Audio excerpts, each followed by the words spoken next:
Alright, so we got one solo for today. Let's see.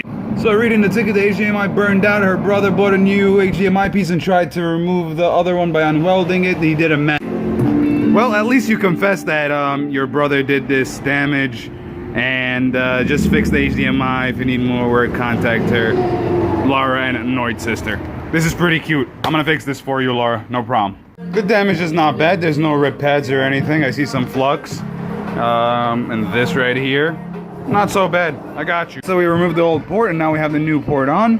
And let's attach. So under the microscope here, all the pins look great. However, I don't like the port that the customer supplied because of the legs. If you take a look into the legs right here, they're not as puddly as I'd like them to be. But this is okay. Alright, let's turn it on. Blue light.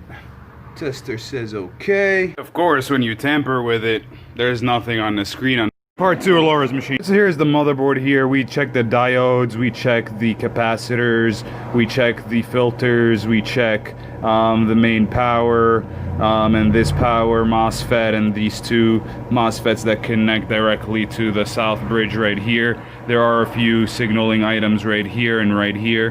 However, the main chip is that one right there. So let's remove the shield, remove the chip, and do a swap first. So the shield has been removed, and the chip has been removed. Okay, and this is a donor chip. I got it from a donor board. So let's put it on and clean it up. Alright, so the new chip, the donor chip is on. Let's go test it. So I'm not going to connect the whole thing together. I'm just going to test the motherboard like that. Let's turn it on. Tester says okay. And boom, we got the PlayStation logo. We're good to go. Let's put it all back together. It's all back together now. And we know the tester is good. The PlayStation logo. Laura, there's nothing that your brother could have done about this.